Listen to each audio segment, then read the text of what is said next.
I am here today with Tim, who is the owner of this incredibly beautiful, or rather should I say handsome, handsome barbershop here in Nairobi.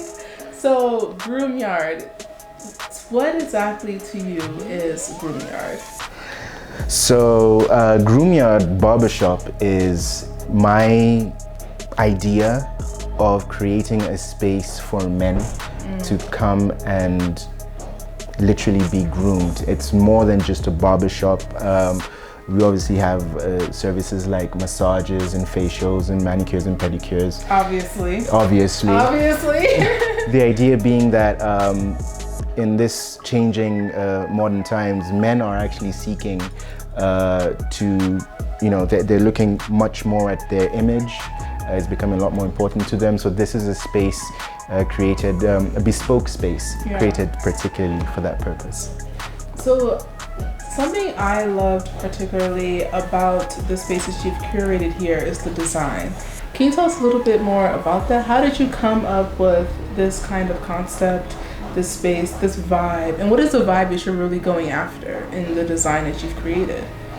Yeah, so initially, the very initial plan was to have this almost look like a barbershop sort of like mechanic station, and then is like a that garage. Why in the logo you see the mechanical influences? Yeah, that's why you see the scissors and the combs and sort of like drawn into the wrenches. Yeah.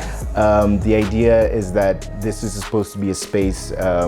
We are like the grooming mechanics, and so the vibe and the space eventually became this modern rustic idea, which is why we have the brick walls and the wooden finishes, and the vibe is supposed to be sort of prestigious, pristine. It's sort of supposed to put in this feeling that you're in a space that pays attention to detail.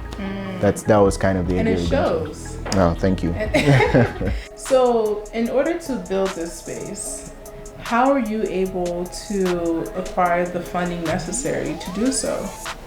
So I was very lucky that I had friends and family who were willing to help. It was one of these times when I came up with the idea. I went around finding the space, and then I drew up my business plan, and I went to my friends and family and said, look, this is the idea that I have. Here's the logo, and I'm ready to go. And I was so fortunate to be blessed by answers like, of course, like, go for it, this is amazing. And it was just an overwhelming experience of just them giving back to me. And being willing to support you. Yeah. I think that means everything for young people who are trying to build something that they haven't done before, because you're not necessarily coming from, you're not like a barber turned owner of a barber shop. This is very new for you.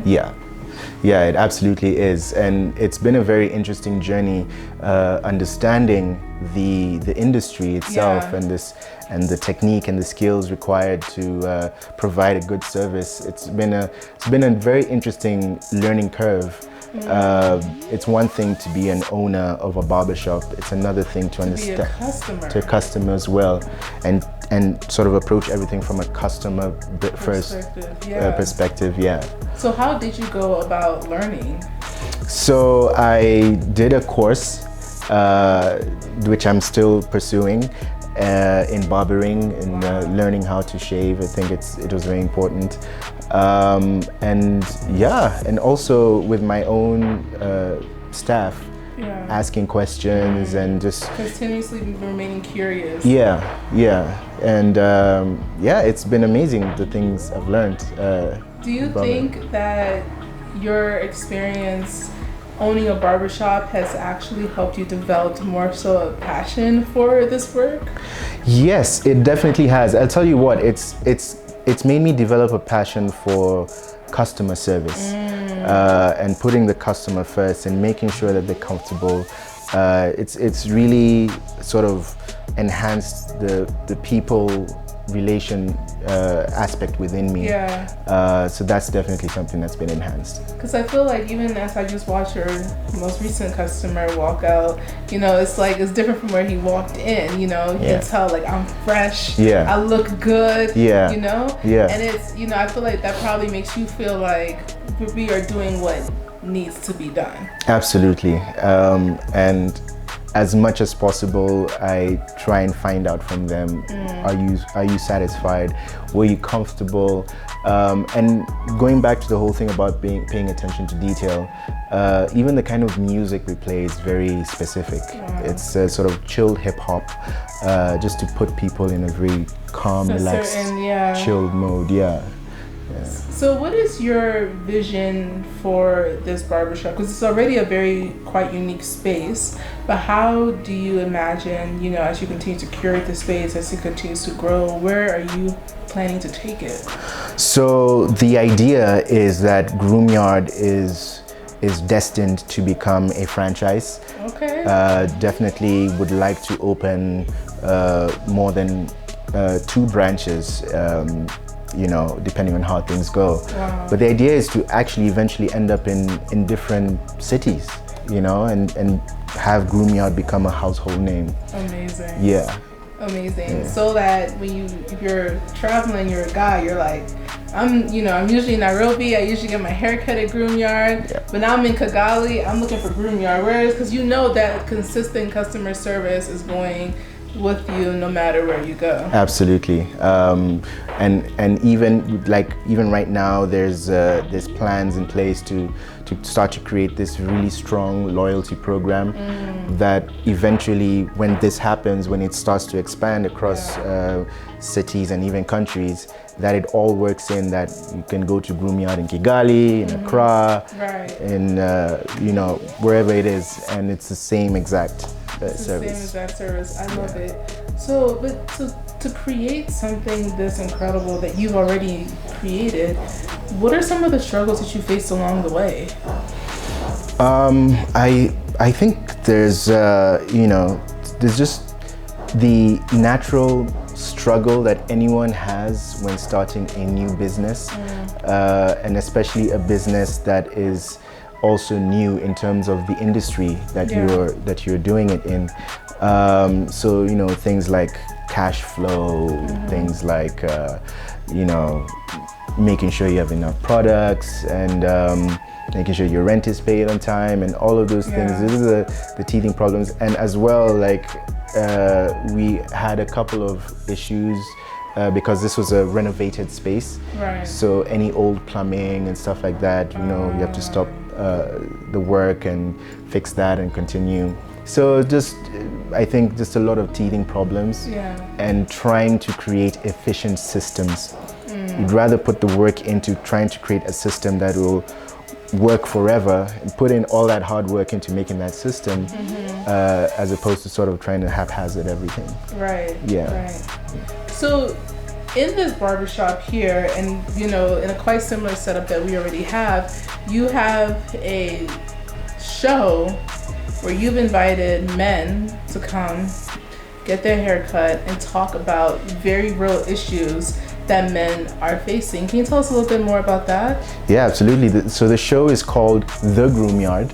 Okay. And the idea is to start a conversation for men with men, just about the things that are happening around the world, you know, with amazing movements like, for instance, the Me Too movement, which is incredible in all ways. What's happened is that men are starting to feel like they want to be able to discuss some things, and there's a little bit of a gap in terms of the discussion when it comes to what's actually going on with men. And so, you know, hashtag boy child, basically. So basically the idea of the show is to start to have these very real conversations about masculinity, sexuality, finance, provision, and challenging age-old concepts of masculinity, toxic masculinity, and trying to deconstruct those.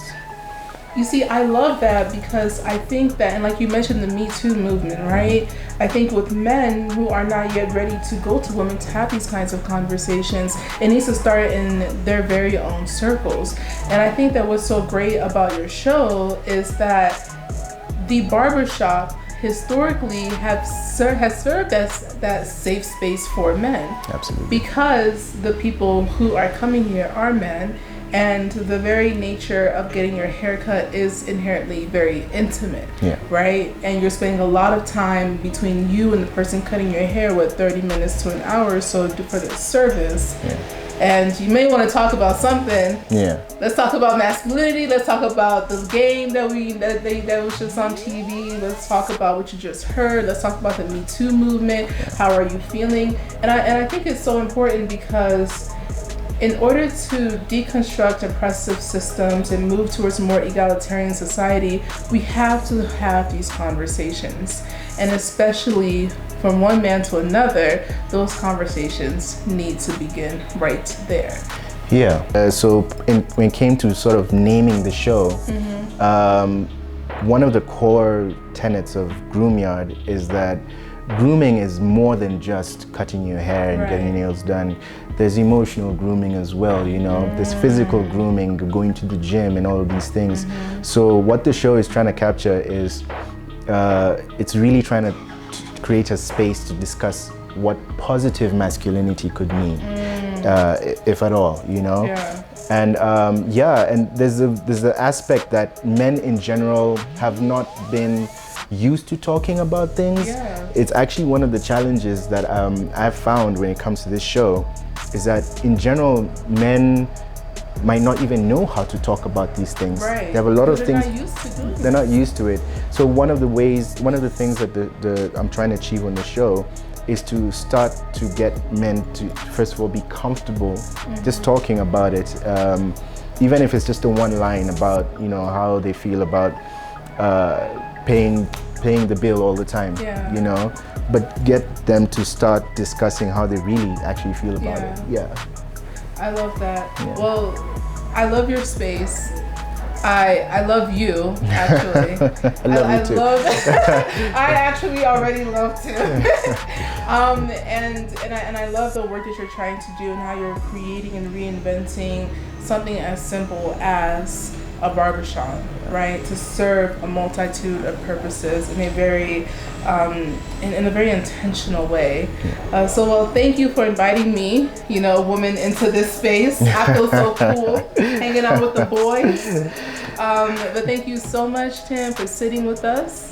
You are so wonderful, and I can't wait to, you know, until this becomes a franchise. Thank you, and thank you so much for taking the time and for having me on your show, which is amazing, by the way. African Hustle series, that's going places.